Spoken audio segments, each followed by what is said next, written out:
Pope John Paul remains in guarded condition while his attacker is formally charged and begins a hunger strike. The House and Senate get closer to agreement. Quality schools and quality education. That's the ultimate goal in the South Park Independent School District, despite declining enrollment. Assistant Superintendent Bill Boardman does not feel the 11-year-old desegregation case currently embroiling the district is causing the loss of students. It would appear that each time we get into some sort of a court involvement, something that's controversial, there seems to be a decrease in enrollment from one year to the next. Now, there are a lot of factors and variables that can be that would figure into this decrease or increase in enrollment. First, there's not as many babies being born as there once were. People are very mobile now. They move in and out of a community, bringing their children in, or their company transfers them, then of course they take the family and the children with them. Now, as far as quality of education, we feel like that we have basically a very good curriculum. We have most of our teachers are outstanding teachers. We have some fine teachers. Any organization with 700 or 800 people employed will certainly find some that are better than others, but I think by and large we have a good, strong teaching staff, and they do a good job of teaching the children. One private school official says his school cannot handle the influx of students that might result from a desegregation order. We really don't have room for any significant increase in students because our projections are based on the size of the Catholic community. It appears that if the South Park Independent School District is given the order to desegregate, and if the parents of high school-age students are reluctant to the possibility of busing, alternatives, at least at this time, are rather limited. Scott Lawrence, Channel 6 News.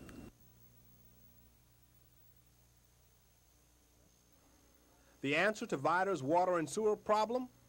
Well, in Austin recently, officials of the Texas Department of Water Resources told Vida Mayor Drew Stevenson and representatives of the Orange County Water District that the answer is to form a new water district that would serve those residents not served by the present water district. That recommendation was presented last night. What happened in the meeting last night? Nothing happened other than the fact that we discussed having a workshop soon on the issue and decide which way the council would like to go and invite the people down to get their input on it. There has already been one workshop on the matter since the Austin trip, but only half the council was present. There was no citizen response last night. Another workshop has not been officially scheduled yet, but the mayor is hoping for one. The city will lose some $2 million of federal funds for the program in September if a decision on the issue isn't made soon. Citizens will be asked to come and speak their minds on the problem too. If there is a workshop, we'll let you know when and where. From Vida, Wayne Sparrow, Channel 6 News. It's going to build up pressure, and the pressure release to invent itself. When a real one actually goes off, it sounds like a bomb goes off. It scares the heck out of you. It make you want to run, probably. So a lot of times on a lot of these fires, you're going to have to punish your body by getting your body hot, getting down to 30 degrees.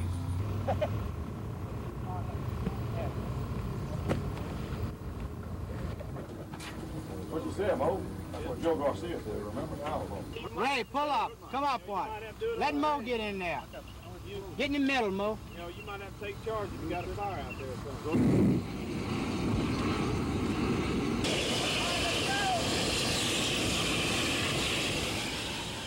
Most of these men work for a major oil company. They've been flown into the Beaumont fire training grounds from offshore production platforms based off the coastlines of Freeport, Sabine Pass, and Louisiana. They're here to learn how to fight oil and gas fires, the kind they would most likely face offshore. This particular fire is a simulated liquid petroleum gas fire. The men are learning how to control the blaze so that someone can get to the gas release valve and turn it off, killing all chances of another explosion.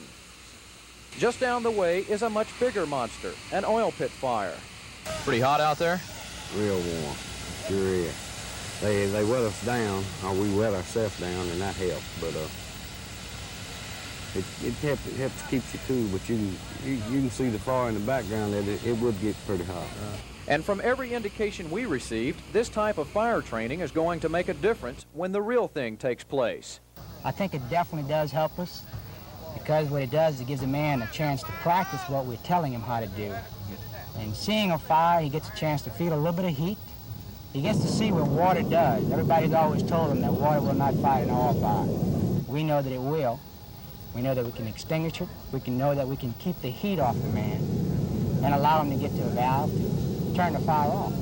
All of these men were flown back to their offshore workplaces this afternoon. The general feeling is that most of them will go back with renewed confidence in their ability to fight any type of fire offshore. But just in case they forget what they've learned, they'll be back again in 3 years to fight these black monsters. Terry Elliott, Channel 6 News.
This seminar, entitled "When Does Kidding Around Become a Problem?"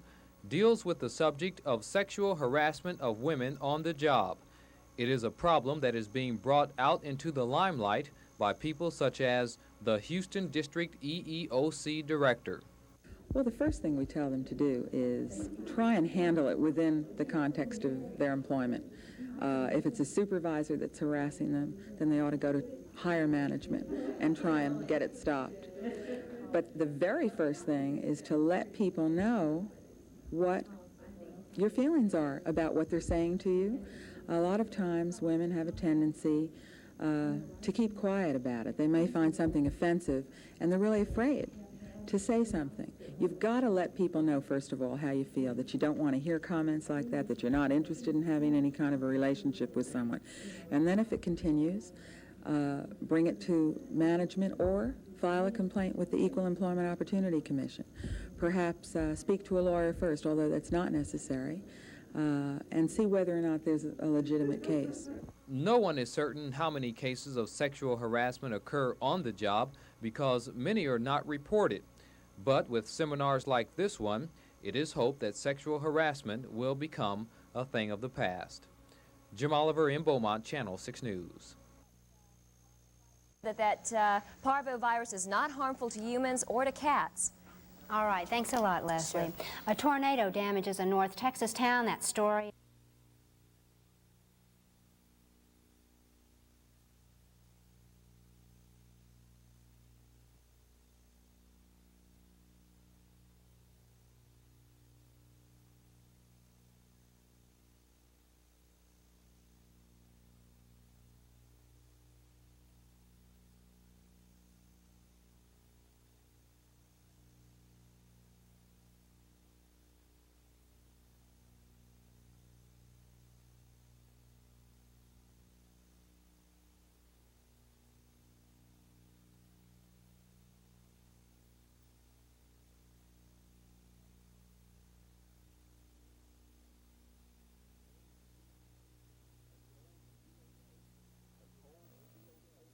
The cold steel casing housing the golden shells of modern warfare, and the meticulous preparations necessary to ensure survival.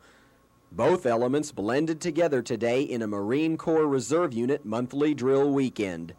The battleground was simulated, but the sights and sounds were all very real.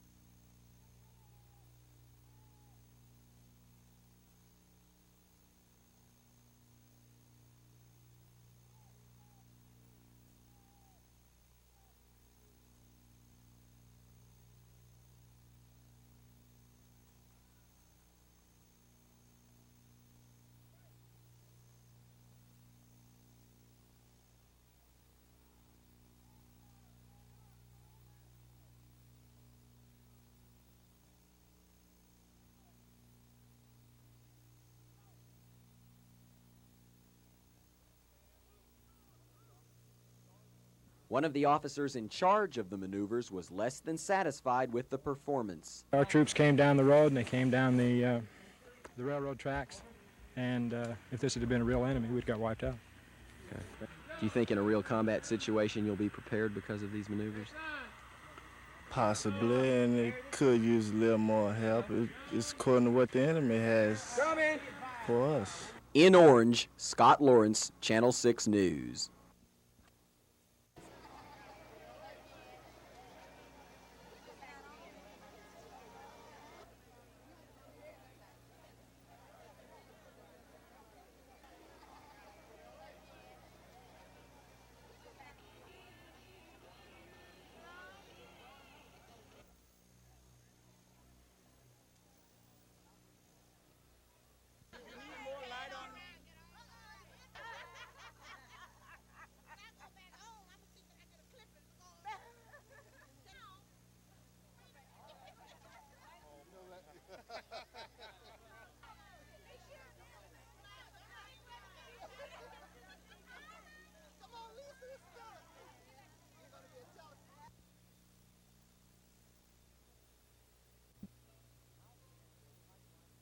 How to handle pipeline emergencies was the topic of a seminar held at Lamar University. Speakers from Dallas, Houston, Longview, and Niagara Falls, New York, explained to the group of area fire officials just what to do in an emergency. As for this area, there are plenty of potential dangers that exist. There are a lot of factors that get involved in a spill. You have dangers by degree. Some chemicals are inherently dangerous in and of themselves. Sulfuric acid, hydrochloric acid, chlorine, those kinds of things cause a severe problem immediately when they're released in the environment. Other types of chemicals are more insidious, perhaps PCBs as an example, where they don't cause a direct problem initially, but because of their longevity, they're long-lived, and they don't biodegrade in the, out in the environment, and so what happens is they get into the food chain and cause problems later on down the line. Now, are some of those chemicals present here in this area? Most of the acid-type chemicals are present, and a lot of the old light ends that you get from petrochemical refining, such as toluene, xylene, benzene, those types of chemicals, which are produced here, are transported through the area, certainly. The Pipeline Emergencies Seminar was sponsored by the Sabine Neches Chiefs Association. Jim Oliver in Beaumont, Channel 6 News. It's so quiet when you put the sails up, all you hear is the water going by the boat.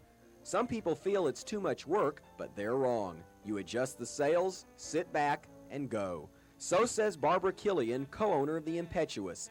Let's follow her wisdom and go sailing.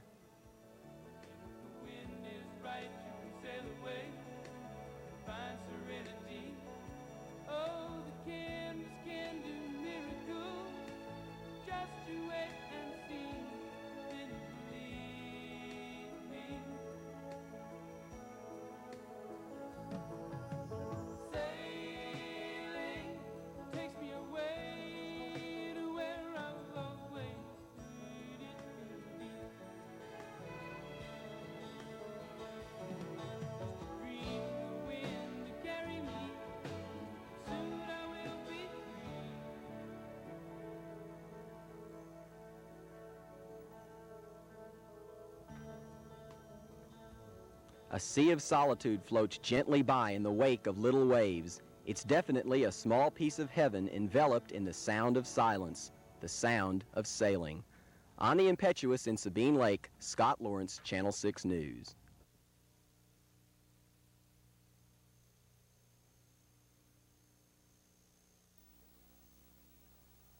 The percentages may sound high, but when you look at the actual numbers, you'll find that the figures are relatively low. The percentages listed in the Beaumont Police Department's semi-annual report are the difference between last year's numbers and this year's. And although this has Beaumont Police Chief Willie Bauer worried, he says crime is up all over the country. Of course, it's got all police administrators throughout the country, including the director of the FBI, worried. I don't know what the answer is. I guess we're just willing to tolerate more crime than we used to be able to put up with. You've probably seen signs like these posted in several neighborhoods. If you live in an area where one of these signs are located, the chances of your home being burglarized are slim. Those that are working extremely well. As you know, Channel 6 and the police department are currently working on a program that we think will do even better. The crime stats for Beaumont the first half of this year break down like this. Murder is up 140%. Aggravated assault has increased by 54%, and burglary is up 35%. Rape, showing the only decline on the chart, was down by 2%. There is one bright spot to all of this. These numbers could decrease by the end of the year, depending on how the second half stats are. Jim Oliver in Beaumont, Channel 6 News. The price tag for Pleasure Islet was $503,000, and the Port Arthur City Council this morning authorized the sale of that marine property. The buyers consist of a group of private business people who are presently leasing land and offices on the islet. Those citizens apparently not only purchased an islet, but also inherited a number of built-in problems. Why is Pleasure Islet a burden to the city? Well, the council feels, first of all, like the city should not be in any land ownership type of business except where it actually is needed for a city-related business. And it was felt like for the best development of that particular piece of property, it should go to some private developers who will put in the proper investment needed in order to develop that particular property. Pleasure Islet was once a part of Pleasure Island, but the two are very different now. Back in the 1950s, a canal was relocated and it cut off the islet from the main island. And since then, erosion has badly damaged the islet. The area has been whittled down to 93 acres from a former 150 acres only 25 years ago. That reduction all due to erosion. We asked Mayor Sadler what the new owners might do to curb that erosion. That's up to them. It's their land now. Their They land paid over is. $5,000 an acre for it. So that's one of the requirements. They had to have a minimum $5,000 acre bid. The city will still have a hand in helping Pleasure Islet, though. The shell and dirt-covered road leading back to the region is slated for a massive $220,000 rebuilding project, of which Port Arthur will be kicking in nearly $63,000. So today's authorization of the sale of Pleasure Islet should free it for further protection and development by its new owners. Leslie Brinkley, Channel 6 News. If you were to have a small fire in your home or your automobile were to catch fire while you're on a trip, if you had a small fire extinguisher like this one available and knew how to use it, not only could you possibly save hundreds of dollars, but also your life. A small all-purpose fire extinguisher like this one could be the most valuable item you purchase this year. Its cost is small, averaging about $15 to $25, but its power is overwhelming. This fire is a simulation of what might happen at your home if you were to spill some gasoline or flammable liquid in your garage.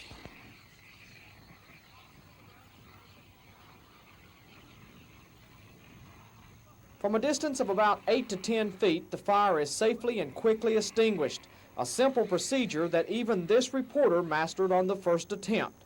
But as firefighter Joe Tumbleson explains, there are some simple rules you should remember.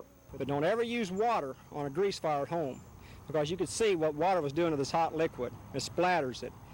Baking soda is super, but if you've got a portable extinguisher, number one, the people at home should know how to use them. 8 feet is close enough for a portable. Just a little puff, most of the time your fire goes straight out. Believe it or not, pulling the pin is definitely a problem. I have seen several extinguishers where people go to grab the extinguisher, went to use it, and they just squeeze the lever and bend the handle over the pin, and it's useless. They forget to pull the pin.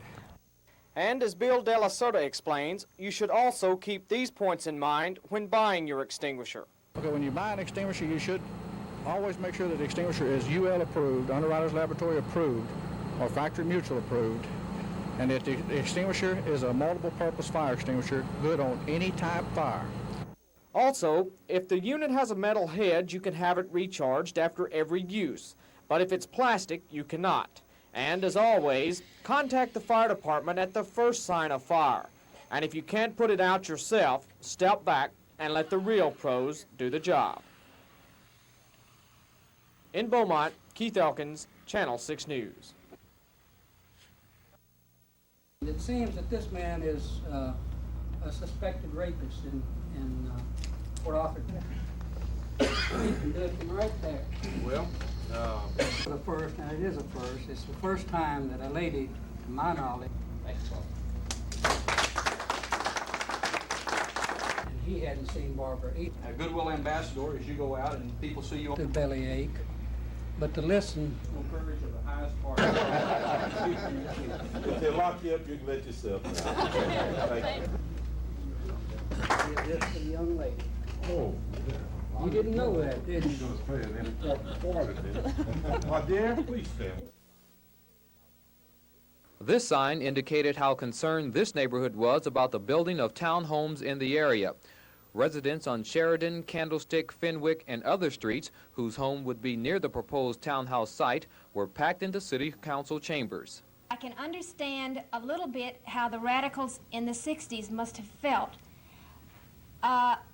because I feel like marching, and I feel like standing up and being counted, and I'm standing up and being counted. We did not come here to go through this hassle. We did not come here to have a street put 30 feet behind our property lines. Don't pass this, please. It just is an abomination to the city. I would like to have a yard behind my yard. I kill snakes all the time. The mosquitoes are bad. The weeds are horrible. And I would welcome another yard behind mine, but I don't want a driveway.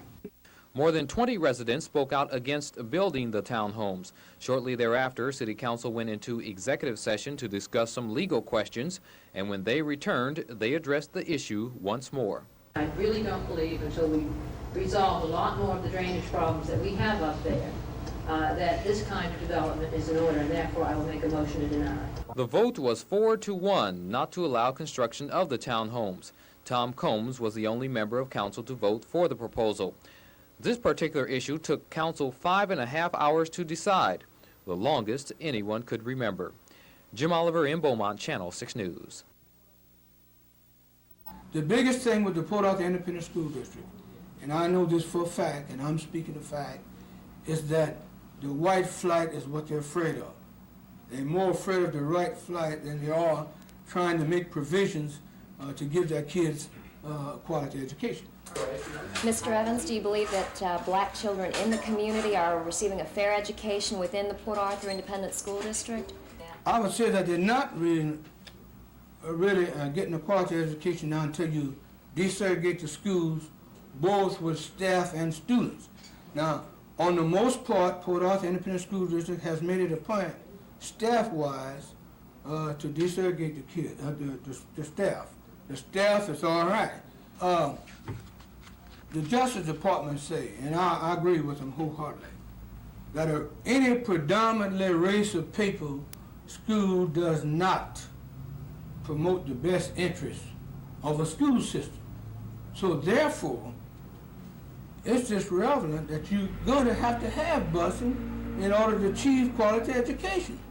Mr. Evans also touched upon Port Arthur's new voting plan. He said that if current population shifts continue, that really any voting plan would be of use since Port Arthur will be all black.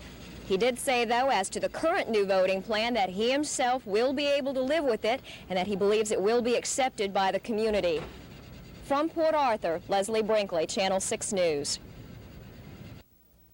So we say Gulf Oil and FINA all practicing discrimination.